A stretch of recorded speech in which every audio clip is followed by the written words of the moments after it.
It's my great pleasure to moderate this panel. I will keep introductions very short. I got the green light from the three amazing speakers, but I really want to give them time to give their presentations, but very importantly, time to you in the room to engage in an active discussion with our three speakers. So we're going to start in the order of the program. We are really delighted to have also from Brazil, but from another side of the spectrum, not the civil society or organizations like we saw before, but a judge, Gabriel Wedy, federal judge at Rio Grande do Sul. He will be followed by Barnali Choudhury. She's a professor of law at Osgoode Hall Law School at York University in Canada. And we'll be finished by our host, in a way, by Kristine Perry, who is a staff attorney at the Environmental Law Institute. So without further ado, I give the floor to Gabriel. Dear Professor Francesco, Professor Barnali, Professor Kristine, I'm a federal judge and professor of climate and environmental law at Unicinos University in Brazil. It's an immense honor to be here at the Environmental Law Institute to address a topic that has involved my research for almost 12 years. Thank you very much, Professor and friend Ivano Alone, for inviting me.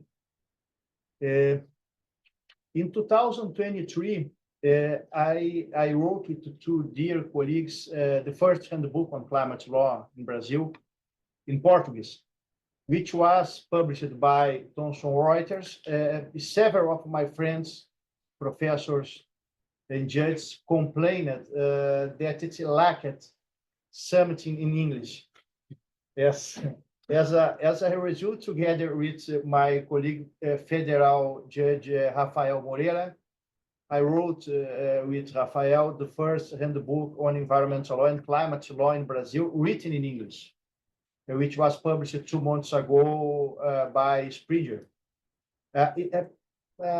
We wrote in these books that it's not very complicated to understand environmental and climate law in Brazil, like Daniele told before me, because our own constitution, as interpreted by our Supreme Court, recognizes a clean and balanced environment as a fundamental constitutional right to be preserved in the interests of present and future generations under the terms of Article 225.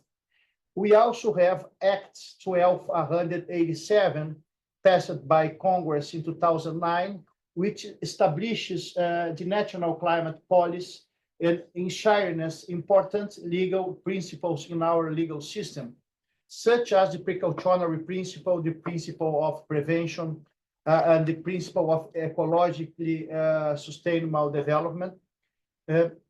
I'm, as the former president of Association of Federal Judges of Brazil at the time, 2009, 2010, I closely followed these debates inside of the Congress.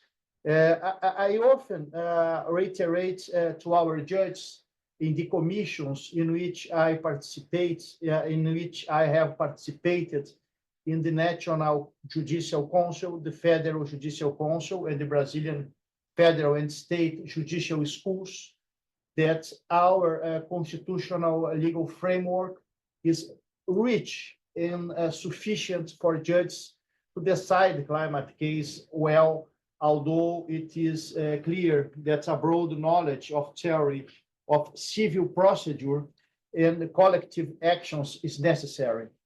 The operator of the law, whether judge or lawyer, must have a profound knowledge of jurisdiction and competence and authority, as the late Justice of the Supreme Court of Justice, Superior Court of Justice, and author of a historical book, Atos Guzmão Carneiro, used to say in the past.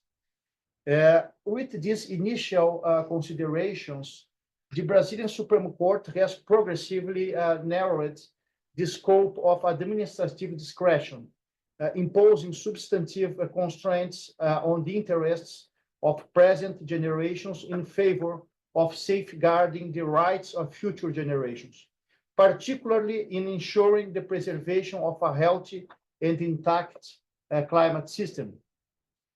Such cases on the protection of two of Brazil's most vital biomes, the Amazon and the Pantanal. The judicial focus was bound to happen given the land use change, primarily deforestation and wildfires, constitute the leading source of greenhouse gas emissions in Brazil.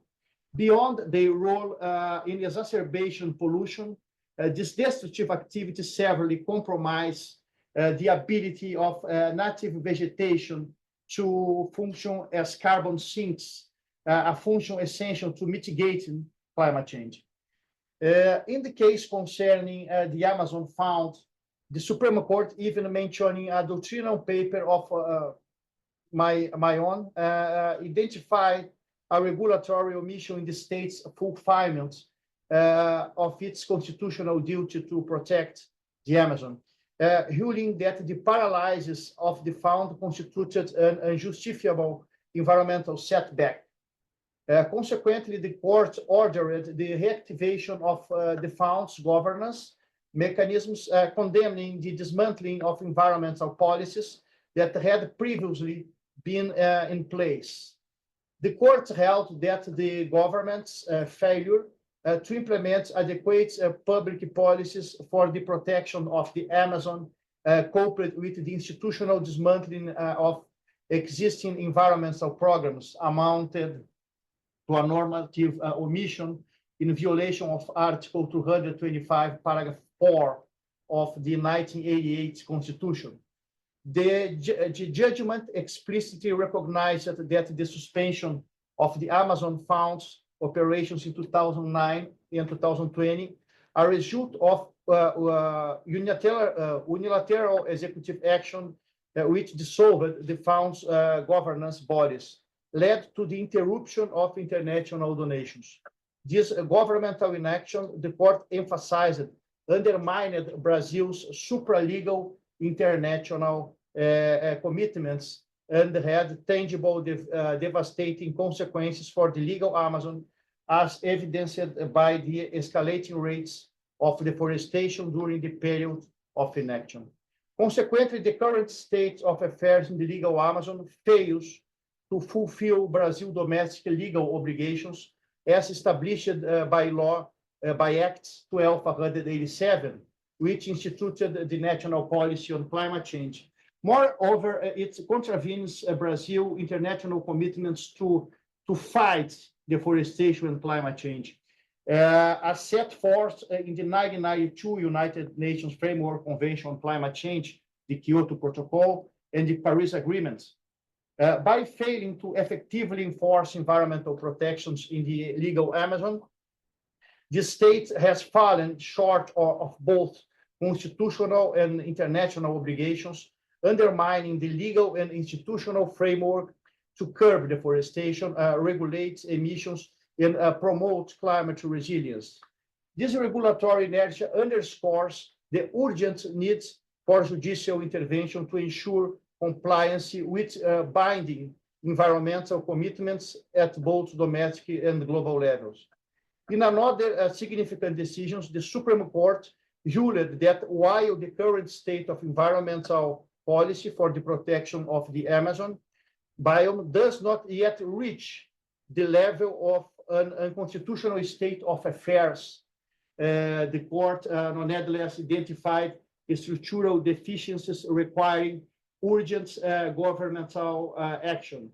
The ruling acknowledged that a process of restoring constitutional compliance is underway, yet it emphasized the need for the federal government to assume meaningful engagement in combating illegal deforestation in the Amazon rainforest.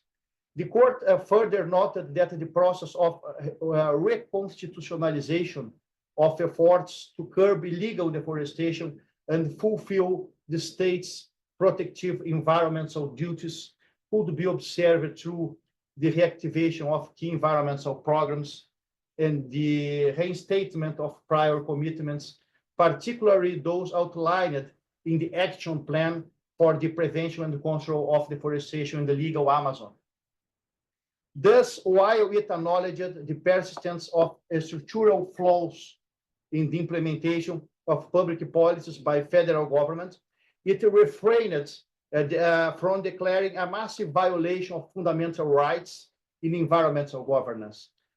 Instead, the judgment underscored the imperative of continued and enhanced state action to remedy deficiencies in environmental protection, ensuring that the public policies align with constitutional and international commitments to safeguard the Amazon.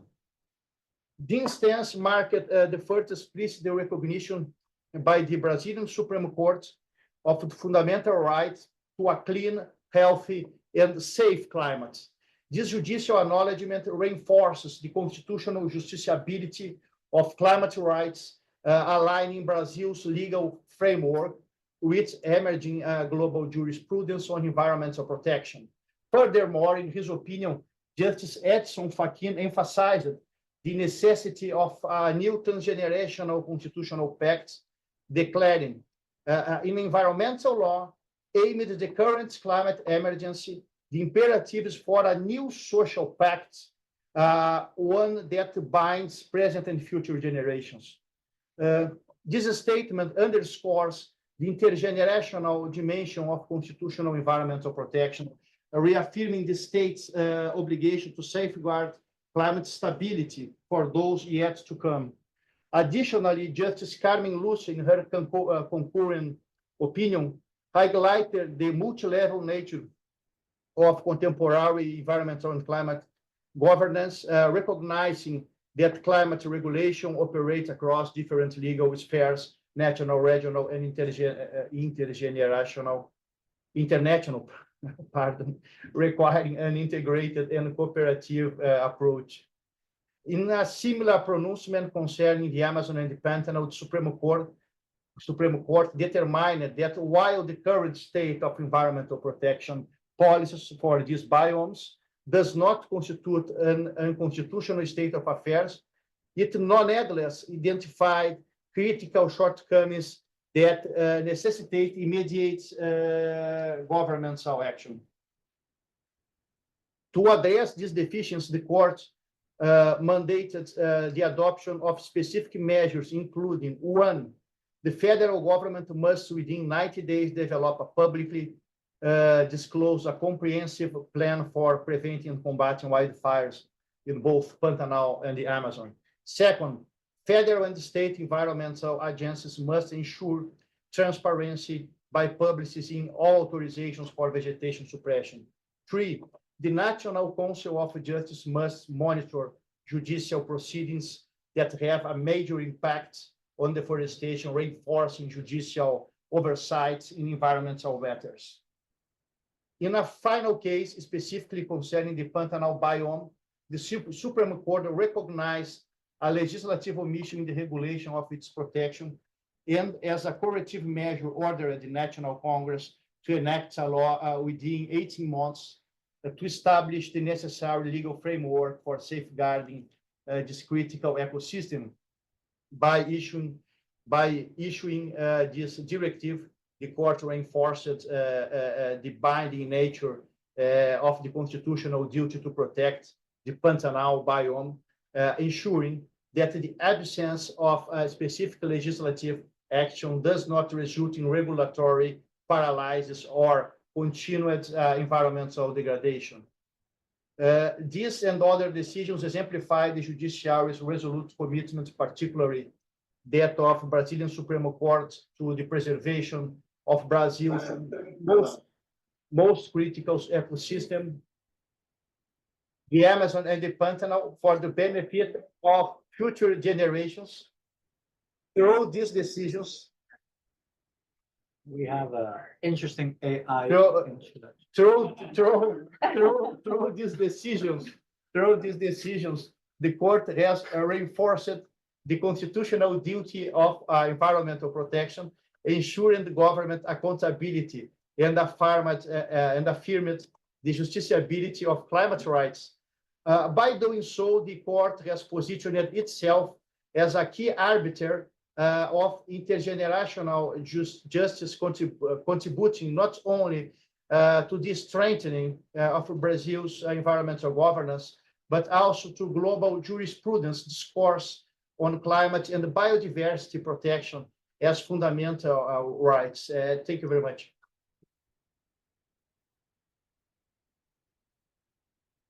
Thank you very much, Gabriel, and also for dealing very staunchly with the interruptions. We all heard some beautiful Brazilian, but not many of you understood it. But so moving to our second speaker, I'll give the floor now to Barnali Choudhury, and the floor is yours.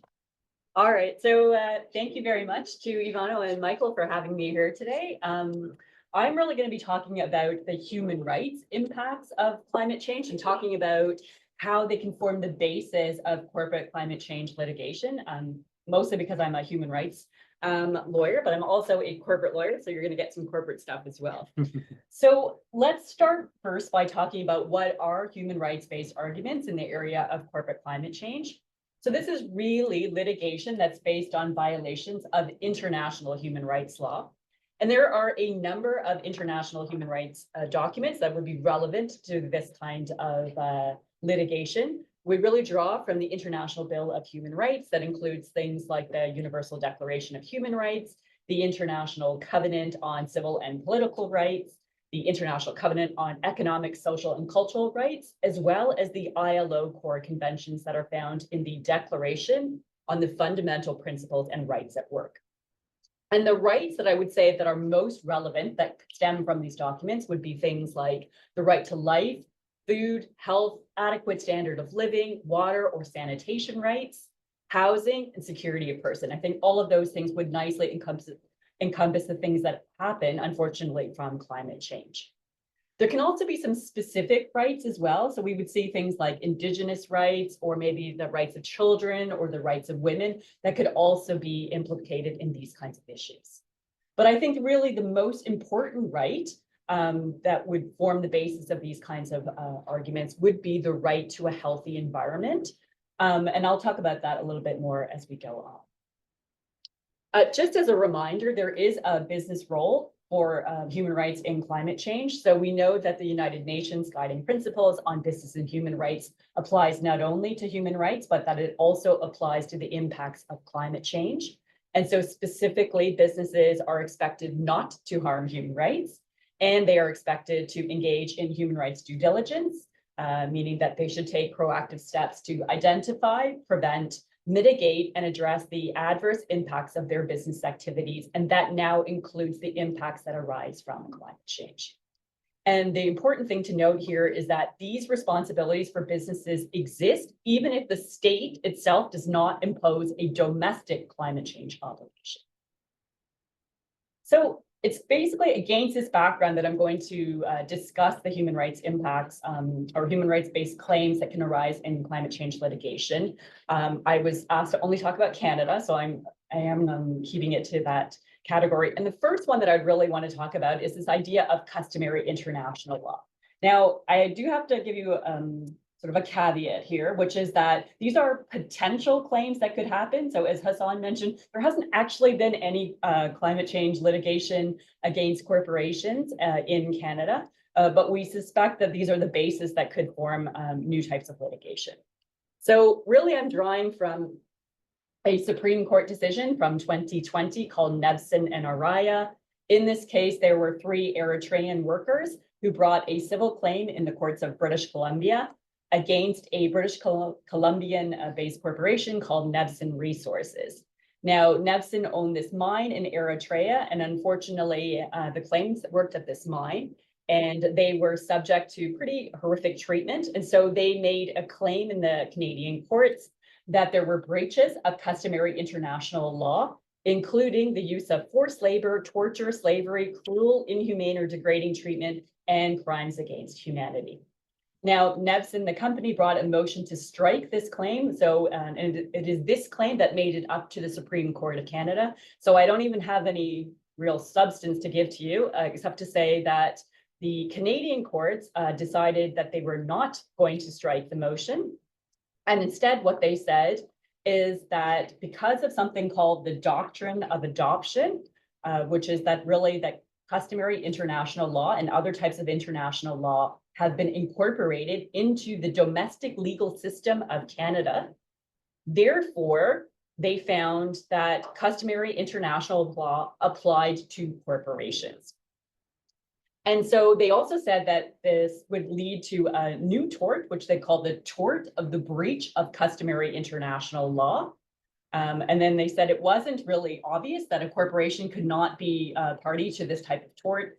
And so really what they did was they sent it back to trial to have the trial court really look to see whether or not there had been a breach of customary international law. But I have no more law on this to give to you because, of course, the parties settled out of court. Anyway, so that's where we're at. So what does that mean in terms of the climate change litigation? So if I draw from Nevson, I would say that we could ground climate change litigation, at least in Canada, in violations of customary international law. Now, you know probably already that customary international law involves both state practice as well as opinio juris, that is the sense that there has been from these state practice that there is a legal obligation to comply with the custom in question. And if you recall from the earlier slide, there are a number of human rights that have been implicated in climate change litigation, and several of these human rights could easily constitute customary international law. So of these, I would say that the right to health is probably going to be the strongest one. I don't think that there would be too much discussion that this is not customary international law. We see it in lots of different treaties. It's found in the World Health Organization. It's in lots of different international human rights and domestic treaties as well. We could also probably say the right to life would easily not be contested as customary international law, again, found in the International Bill of Rights, lots of different international treaties, and in domestic law. I think some of the other rights could be a little bit contentious. So first of all, I would say that the right to water or the right to housing could be a little bit contentious in the sense that that's not necessarily widely accepted throughout the world. Where I think is a more interesting argument is the right to a healthy environment. So I think if that formed the basis of customary international law, then we could easily bring a lot of different human rights-based claims based on that. And I think this is the definition of the right to a healthy environment. So it's the right to clean air, safe climate, safe and sufficient water, healthy, sustainable food, non-toxic environments for living, working, studying, and playing, and healthy biodiversity and ecosystem. So it really does encompass a lot of the impacts of climate change. Small question though, does the right to a healthy environment, does it amount to customary international law? So if I want to make this argument, then I'm going to have to do this. So we've already heard from several different commentators earlier this morning that the right to a healthy environment is found in lots of countries' constitutions. It has also been found in lots of state charters, constitutions, right? That's what I learned this morning. So that's a good sign. And we also, I'm sure many of you know that there is an advisory opinion gone to the International Court of Justice, who may be making a declaration any day today, whether or not this is going to be a state customary international law. So the small caveat that I have that this is not going to be is that at that decision, there were 10 countries, including Australia, Canada, China, Germany, Kuwait, Saudi Arabia, New Zealand, Serbia, the UK, and the US that all fought this idea that this is not customary international law, or that there isn't really a recognition of the right to a healthy environment. And as you know, one of the things that prohibits customary international law from forming or saying that it doesn't apply to you is if a state makes a formal declaration rejecting that approach. So I do have a little bit of concern that these countries' position at the ICJ case suggests that maybe that they are going to reject this. Okay, so that sounds like a great idea. Anyways, if we get customary international law, we at least have like the right to, I think the right to life and the right to health, that will give us enough customary international law. But I just want to point out two shortcomings. So the first is the problem of forum nonconvenience. So the Nevson case, where I told you that formed the basis of this customary international law argument, that was a case that occurred where there was a company operating in Eritrea, and it was the Canadian courts that were in charge of deciding whether or not there had been breaches of customary international law. In that case, the forum nonconvenience argument, that the idea that there is a better jurisdiction that could take care of this issue, that was addressed easily in that case because it was found that Eritrea's judicial system was not well recognized as providing an appropriate rule of law. But there's been a subsequent case in Canada called John and Barrick Gold, in which they made the exact same argument. They wanted to hold Barrick Gold, which is a large gold company, mining company in Canada. They wanted to hold them responsible for human rights violations that had occurred in Tanzania. And in that case, the court dismissed the claim on the basis of forum nonconvenience because they said Tanzania had an appropriate legal system. So I think forum nonconvenience could be a problem here. The second problem is that I'm not really sure that if the Nevson case had actually proceeded to trial, that actually liability would have been attributed to the corporation. And that's because if you look at sort of like who actually committed the harms in this particular case, it wasn't actually Nevson. So I tried to do a really quick state of us, who's doing what in this particular case, but Nevson owns 60% of the BIICL mine. The BIICL mine is the company that was basically involved in bringing in these individuals against whom these customary international law harms were being committed. But they weren't themselves the ones who had actually brought these individuals in. Actually, they had entered into a contract with a South African corporation called Senate, who then outsourced that or subcontracted that to two other Eritrean companies called Maghreb and Sagan. And it was Maghreb and Sagan basically acting with Senate, the South African corporation, that had actually brought in these individuals against whom these customary international law harms were committed. So I think that if we had gone to trial, this whole idea of corporate law and separate legal personality and limited liability would have ensured that Nevson actually wasn't responsible. So I think that's something that we need to be wary of and going forward. Okay, and then I also want to just, I still have time, I can talk briefly about human rights generally under Canadian law. So Hassan sort of touched on this, but I'm just going to go into a greater detail. In Canada, we have a constitutional, and we have as part of that constitution something called the Charter of Rights and Freedoms. And in it, it's basically like a Bill of Rights for us. So two of the rights that I think are very relevant for climate change issues are the right to life, which we find in Section 7 of the Charter, and the anti-discrimination provision found in Section 15. So there have been a number of different cases in Canada brought under the Charter. There's just three cases. I'm going to talk about them really quickly. So the first one was there was a youth NGO in Quebec that claimed that there had been a violation of their Section 7, that is the right to life, rights, because they said that the government hadn't put in the necessary policies to limit climate change. In that particular case, it was dismissed because the court found that the argument was not justiciable. However, if we fast forward to 2023, we've had two cases called La Rose and Denis Z, both of which they're two separate cases, but they were handled together by the Federal Court of Appeal. And in both cases, the claimants argued that their Section 7 and their Section 15 rights had been violated. And both of them were allowed basically by the court. So what they found was that Section 7 claims are justiciable. So, and in fact, they were very much persuaded by the Denis Z, which is a group of actually Indigenous people that had brought this case. And they found that the Indigenous people had actually made a really good case showing that their Section 7 rights were being infringed by links or by reference to the Paris Agreement. So the court was really persuaded by that argument. However, they dismissed this claim and sent it back for the parties to reformulate their arguments. The reason being is because neither of these parties had actually specified which specific laws were infringing on their right to life. And so they basically are allowed to replead their claims. So we're just waiting for them to go through. And then finally, the most successful case in Canada so far has been this Mather decision, which was brought by a group of youth that claimed that, and this was brought against the Ontario government. So in Canada, we have different provinces. This is one of the provinces. And they claimed that the government had lowered their greenhouse gas targets by enacting a new piece of legislation called the Cap and Trade Cancellation Act. And they said that this violated their Section 7 and their Section 15 charter rights. And so in this particular case, the court did agree and said that the government had assumed a statutory obligation to combat climate change, and they had a responsibility to ensure that any type of new law that they put in place had to be charter compliant.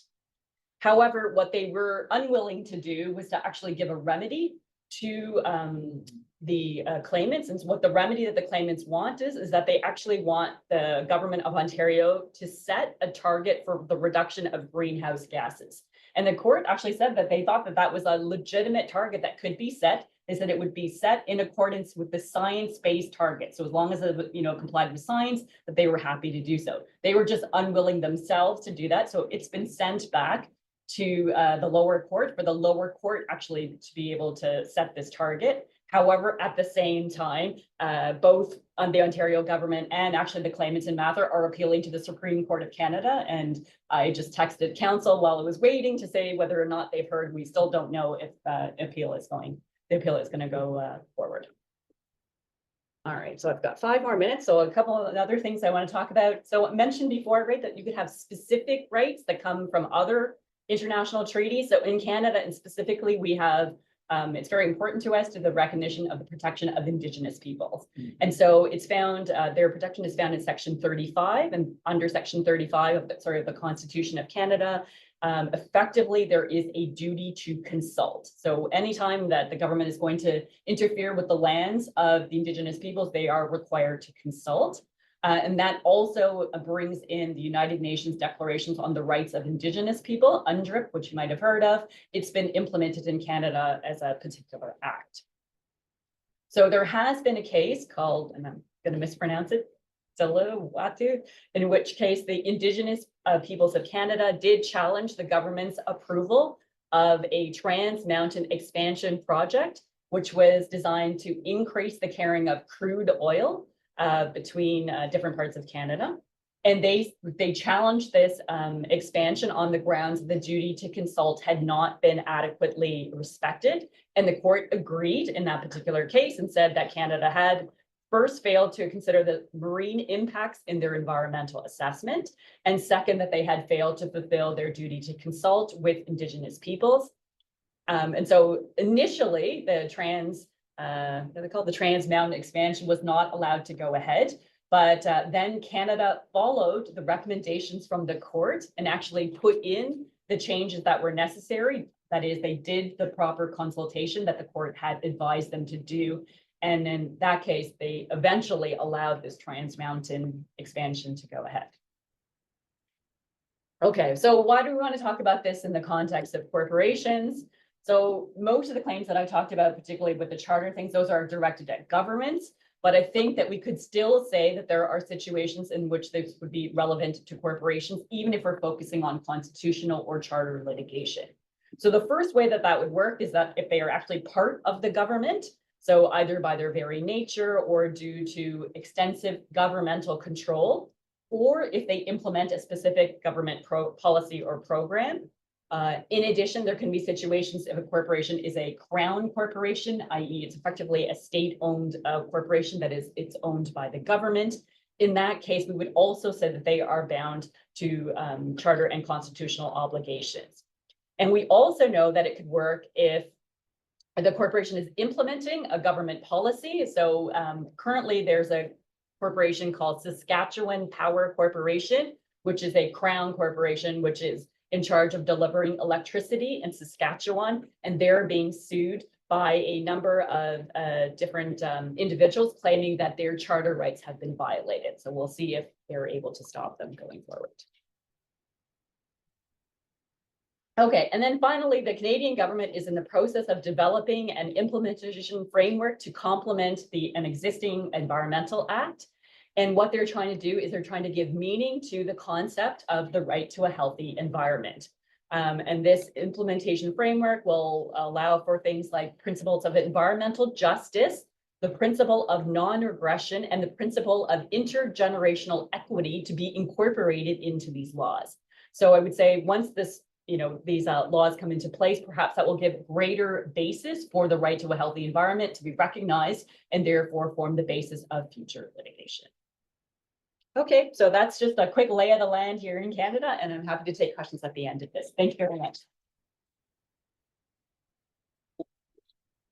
Huge thanks, huge thanks. As somebody like myself who was involved before the ICJ as counsel for IUCN, I also reflected quite a lot on the role of customary international law in corporate climate change litigation, which was only hinted by countries and almost indirectly. So I'm happy to go into that discussion in the Q&A with yourself and with members of the audience.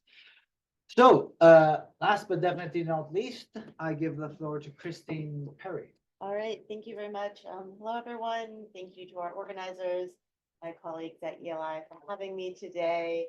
I'll give a little brief background of how I approach this, that I work primarily in the Americas. So most of my work is not based in the US. And I also come to my work from a human rights background, international human rights law. So I primarily work on the intersection of international human rights and the environment. I'm very pleased to be here today to talk more about US-based issues. Also very pleased to have my colleagues in the audience if there are more specific questions, but yes. Okay, so I did not see my name, but I see my name now. So we will get started, and I think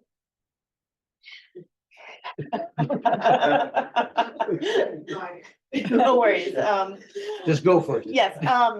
So this is a bit of a continuation of my colleague Jared's presentation this morning, that some of the issues are overlapping, but I will try not to repeat what's already been discussed. So this is just a brief overview of procedures and evidence that are involved in climate litigation against corporations. And so looking at the actors involved in these types of cases in the US, that climate litigation involves parties from all levels of the government, federal, state, local. It also includes non-governmental organizations, NGOs, industry, and individuals. And taking it away from the strictly corporate lens that sometimes is individuals, NGOs looking to hold both government actors and companies, industry liable for their actions or inaction on climate change and climate issues. They seek a wider range of remedies in these types of cases that we'll talk about in a little bit. However, looking at the corporate side, so bringing cases against corporate, in the beginning, that it was a lot of NGOs, subnational governments were the most frequent plaintiffs in these types of cases, as well as industry also being plaintiffs in that case. So kind of the flip side of what we have been talking about. While government and federal agencies, so thinking about EPA, Department of the Interior, were the most frequent defendants in those cases. And that was more historically, so I guess 2017, 2018 doesn't seem that historic, but several years ago, that as Jared mentioned, there have been waves of climate litigation in the US. And then looking at the different procedural issues involved in the US, claims around justiciability in the US have largely been revolving around challenges that climate change is a political question. So it's best dealt with by Congress and not US courts. And that's really been what's big stop against what cases can be brought, because people are saying, defendants are saying, hey, our hands are tied. This really is best handled by Congress and not judges in different levels of courts. So that's big issue to think about here. And just given time, I'm not going to talk about every single one of these. I want to make sure we have time for enough questions and comments, discussion, as well as I know we're right up against lunch. So this is one of the harder spots to be in. And looking at arguments and defenses that have been found in climate litigation against corporations in the US, The defendants were largely successful in their defenses in the first wave. That they argued that this was a political question. Again, we're not going to be handling this in the courts. This is a question for Congress to address. And then in the second wave, plaintiffs reworked their arguments. They saw that, hey, this isn't what we're doing isn't working. Then that wave, defendants were saying, hey, there's jurisdictional issues here, that this really doesn't belong in state court. We need to remove this to federal court. So we will talk a little bit more about choice of venue, jurisdiction between state and federal, but that's a little preview of it. And now looking at the type of evidence in these types of cases. So climate science plays a really central role in the type of climate litigation in the US. It's relevant for establishing injury, causation, and liability. That we will talk about the case a little bit further, but the Supreme Court's decision in Massachusetts versus EPA, which again, it's not a corporate case, but it's a big player in the climate litigation portfolio in the US. In this, the case did rely on evidence given from IPCC reports, evidence of sea level rise, and a declaration from Michael McCracken, who was the former executive director of the US Global Change Research Program. So we do have different types of evidence being used in that seminal case, Massachusetts versus EPA. And something that you may have heard of is Judge Alsup's tutorial on climate tutorial. So this was really a novel approach to how climate science can be introduced to a courtroom, to a case, that it was a 5-hour tutorial on climate science. And he ordered it in connection to a case brought by the cities of Oakland and San Francisco against the world's 5 largest producers of fossil fuels. And so we had, both sides present evidence, arguments on climate science for 8 different questions. And the questions included what caused various ice ages, including the Little Ice Age and prolonged cooling periods? What is the molecular difference by which CO2 absorbs infrared radiation, but oxygen and nitrogen do not? What is the mechanism by which infrared radiation trapped by CO2 in the atmosphere is turned into heat and finds its way back to sea level? Does CO2 in the atmosphere reflect any sunlight back into space, such that the reflected sunlight never penetrates the atmosphere in the first place? Apart from CO2, what happens to the collective heat from tailpipe exhaust, engine radiators, and all other heat from combustion of fossil fuels? How, if at all, does this collective heat contribute to warming of the atmosphere? And then the final questions were, in grade school, many of us were taught that humans exhale CO2, but plants absorb CO2 and return oxygen to the air. Is this still valid? And there are a few follow-up questions to that. What are the main sources of CO2 that account for the incremental buildup of CO2 in the atmosphere? And finally, what are the main sources of heat that account for the incremental rise in temperature on Earth? So that really, he wanted those answers before they got to the case, that it was important for him to understand, what are we talking about? What are the facts? What's the science behind this? Because it does play such a pivotal role in what's being decided. And if you don't have the facts, if you aren't really oriented with what's going on, really easy to go over your head. And I don't know the breakup in this room, but I'm guessing a lot of us are lawyers. And if you ask me to wade into an IP case on something I've never even heard of, I'm not going to do that well. So I think that this approach, well novel, is a really interesting approach that helps the judge know what's going on and also gives the parties a chance to say, hey, this is where we're coming from. This is what we're working off of. That's a little background on procedures and evidence. And now we're going to talk briefly about the types of remedies involved in these types of cases. So there's injunctive relief, damages, declaratory relief, remanding a court, there's vacator, civil penalties, accounting, and then awards of cost and not seeing the bottom of that slide. So let me pull it up on mine. Oh, there it is. And attorney fees. So in the US, that it generally is unlike Canada, that people pay for their own attorneys' fees unless it's in the judgment that fees will be covered by one party or the other. So there really isn't the risk associated with some jurisdictions such as Canada, although you might be hit with it at the end, depending on the judgment and the decision by the court. So looking at these, they're pretty conventional remedies, and I'm sorry, need to look. There we go. So it can really, vary. So damages for climate-related harms, that can really vary in the amount that's being sought.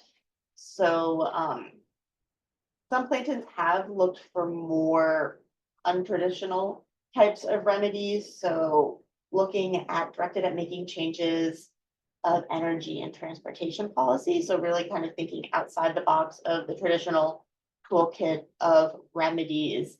And as Jared alluded to, the first wave of climate litigation cases in the US, the AEP versus Connecticut case, an injunction was sought in this case to cap CO2 emissions and decrease them on an annual basis moving forward.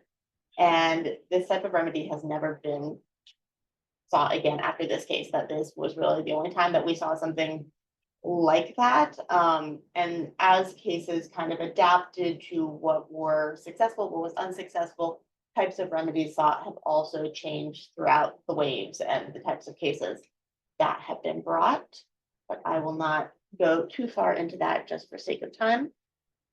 And now we're going to talk a little bit about where are these cases being brought and what's kind of the gaming behind this, because there is strategy between bringing a case in state court versus federal court.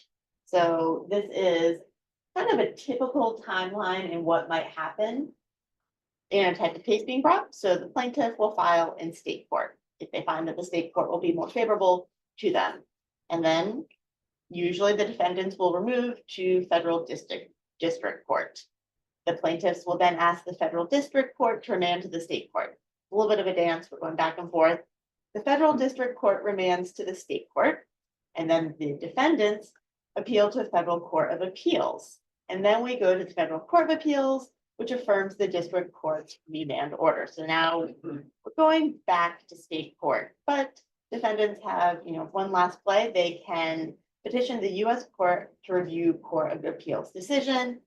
Normally the US court declines to review this. So it's not really something that happens, although we generally do go through this song of dance of we're going to state court, no, we're going to go to federal, no, we're back to state. And a good example of this in practice is a case that's been discussed today, but the city of Honolulu versus Sindico. And in this, that the city brought a suit against a group of oil and gas companies in 2021. And it followed this play that recently the Supreme Court denied cert on this. So it is going back to state court. And looking at these types of cases, it does take a long time. That this, back and forth between where are we actually going to hear the case, it doesn't mean that there's been a failure. It just means the court hasn't reached a decision on the merits. This is really the procedural elements of where we're actually going to hear this case. And we have talked about Hawaii a fair amount today, that Hawaii does have that right to a healthy, clean, sustainable environment in its state constitution. And I'm going to give a little plug for something that we did at ELI several years ago when the UN General Assembly was debating recognizing this right at the international level. At ELI, we had a three-part webinar on this right at both international, the national, and the subnational level. And during our webinar on the subnational level, we had an associate justice from the Hawaii Supreme Court come and talk about that right in Hawaii, how it really is reflected in the cases, in the decisions. So if you are like, wow, I've heard a lot about Hawaii, I can't really book a trip there because it's far and expensive. I'll watch the webinar and hear more about it. I would encourage you to do so. It's a wonderful, wonderful series and really gets more into this right at the subnational level and specifically in Hawaii and really why we hear a lot about Hawaii in these types of cases, because there are laws that support and have kind of a grounding for these types of claims. So now we're going to talk briefly about standing. So again, this is another procedural issue in these types of cases. Standing has sometimes been a bar for plaintiffs in bringing climate litigation cases in the US. And standing in the US is a person's ability to bring a lawsuit to court. It is essentially making sure that the plaintiff has sufficient stake and connection to the claim. So I can't bring a claim on whatever I want. I actually have to have some connection to the case. There has to be injury that was caused by the defendant and that a favorable court ruling could redress or can redress. So those are really what you need to think about when you think about standing. Big case for standing, again, it's not a corporate case, but it is the Massachusetts first EPA case. And Massachusetts and several other states petitioned the EPA, the Environmental Protection Agency here in the US, asking the EPA to regulate emissions of carbon dioxide and other gases that contribute to global warming from new motor vehicles. And EPA said, no, that's not really our wheelhouse, that the Clean Air Act does not authorize the agency to regulate these types of emissions. And the court determined, yes, Massachusetts and the other states do have standing to bring this type of claim. Typically, the injury of greenhouse gases would be too tenuous for an individual to claim for a direct injury. However, the state is filing this and not an individual, so they did find standing in that case. And that brings me to the end of my slides and giving us enough time for conversation and discussion. Thank you very much. First of all, a huge thanks to all three of you for allowing us to have this discussion before lunch. I think there's a lot of aspects here that in a way are not immediately linked to corporate climate change litigation, the human rights arguments and so forth, but actually you showed very clearly that it's also an aspect of corporate climate change litigation. And I'm very keen to hear from the audience, more comments, more questions. I take it we're still online? Yeah. Okay, so if you do ask a question, very briefly introduce yourself so the person that is online also knows who we are. And if there are any questions from our colleagues online, please give me a shout, maybe put it on the screen so I can also refer to those. I have my own comments, but I'll leave them for the final remarks when you'll literally only have me between this and lunch. But first, I'd like to hear some people in the room if you have any further comments or questions.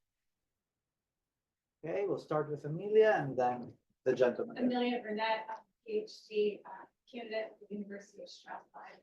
I have a question about carbon sink litigation. I think that's one of the sectors that's likely to be, I think, the sector involved in forestry practices, other extractive industries are one of the industries likely to be impacted going forward, and all of the regions sort of represented through the Americas have large carbon sinks. So what are your thoughts on the future of carbon sink litigation?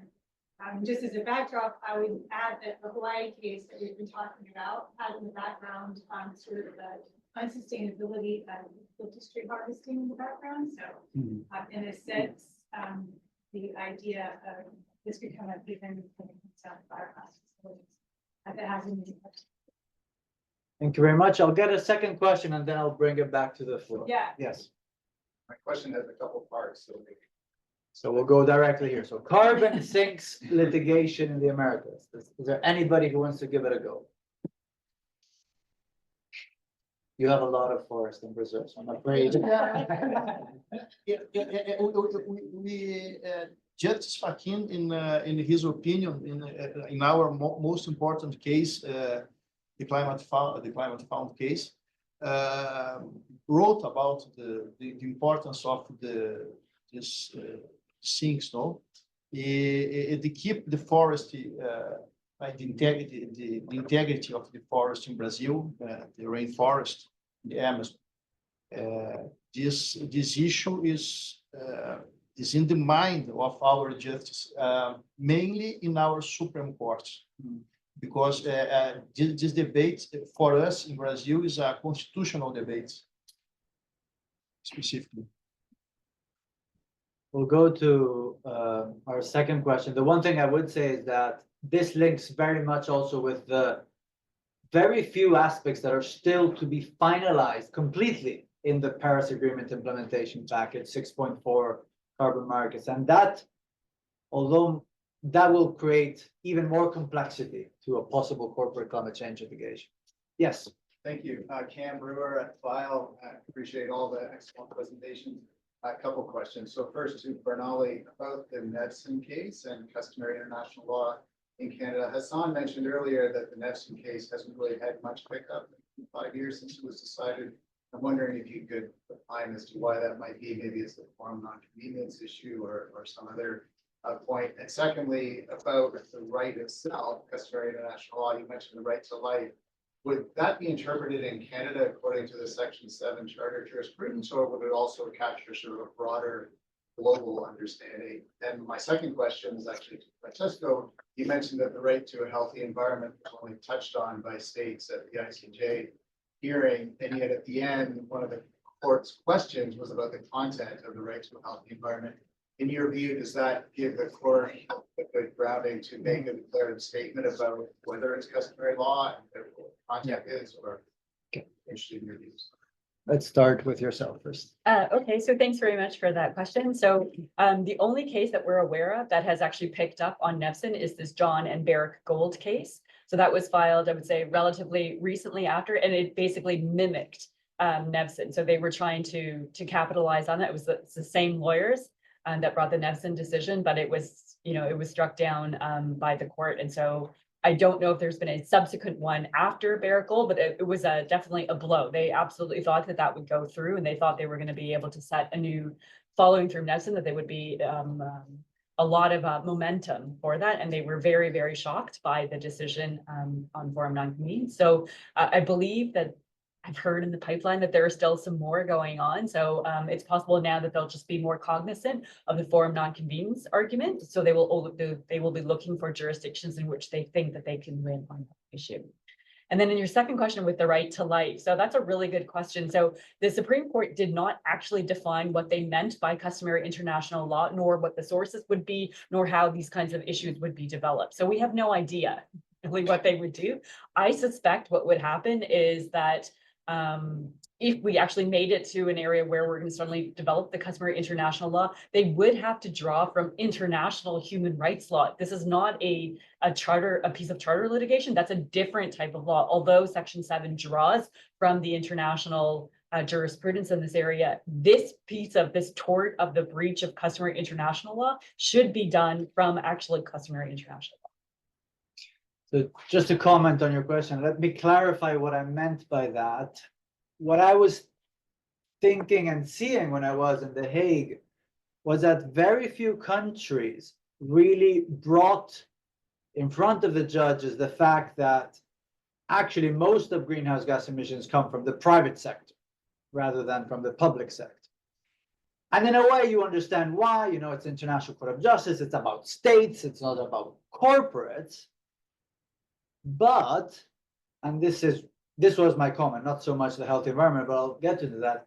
It seems to me that the moment you bring the idea or the legal position that customary international law is applicable, that the obligation not to cause significant harm is an element of due diligence, and that also includes actions that your private sector does in your country, and a part of that is the obligation to undertake a thorough environmental impact assessment. If you start connecting the dots, the ICJ could potentially strengthen the EIA procedures on private sector. Very few countries went in that direction. Whether the ICJ will be progressive enough or elastic enough to go in that, I don't really know. In terms of the human right to a healthy environment, well, it's exactly what you said. Plenty of countries, especially those who were attaching themselves to the Paris Agreement, were saying, let's not talk about this. Yeah, there will be some strange constitutions that have it, but this is about state practice. Just count the numbers. This is not customary international law. The extent, again, to which the ICJ will clarify, yes, this is CIL, Custom International Law, I'm not sure. I do think they will, this is my speculation. They will clarify the due diligence nature of human rights. You may like it, you may dislike it, but that's where it may go. It's more the Inter-American Court of Human Rights, which obviously will have more to say in that front. So, hand up there, hand up in the back. Let's start with this. You didn't get to answer your question though. Which one? From Ken. Didn't you pose that question? I No, answered no, my that's- question. no, Yeah, okay, all right. Sorry. Great. This question is for Kristine. On your last slide, you mentioned the endangerment finding. Under the current administration, they are looking to reevaluate, potentially repeal or remove the endangerment finding. I was wondering if you could talk about the impacts about that, how that might alter the litigation landscape in the US, and if there's actually potential for it to open up corporate litigation, since the US litigation currently is limited against mitigation. It creates a potential for there to be more mitigation-based litigation in the US or not. Thank you. I might be bringing in my colleague Jared, who's more in the US than I do to answer that. Take that on, please. Short answer is yes, it absolutely has an implication for possible litigation. First, I think, any rollback of the endangerment finding, first of all, is going to be challenged in court. And so that's going to take some time to work its way through. But, under the AEP versus Connecticut framework, right, the federal common law is displaced by the Clean Air Act because the Clean Air Act is the mechanism to regulate greenhouse gas emissions.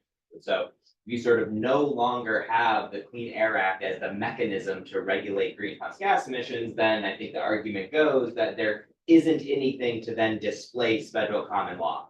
And so you're back in the pre-AEP versus Connecticut or pre-Mass versus EPA world, where these claims about interstate emissions for climate harms are now on the table again, because there's no federal statutory law to displace them. So I do think it absolutely has an implication for changing the landscape of these cases, but I think we're also a long ways away from the actual pullback. We'll get one more question in the back and then we will entertain the question online as well, please. So I just want to pose the thing to Jared. What about dormant commerce clause? But my real question is. Please ask us questions. The judge, and it's a little bit removed, but how common is it for the Supreme Court of Brazil to have an order to the legislature to enact something? Because if this is something that happens, is this something that maybe particularly other Latin American countries might pick up on? Yeah, this is a huge problem. The independence of the powers of the branch in Brazil. We have this conflict, but we have one facility, because in our constitution we have the protection of the environment, the health environment for the future generations, including. If legislative branch doesn't obey this article of the Constitution, the Supreme Court have authority to give an order to the legislative branch. I don't know if I answered your question. Yeah, okay. And I'd like to take the question online, and it's directed to Canada, so I hope you don't mind. You can see it all here as well.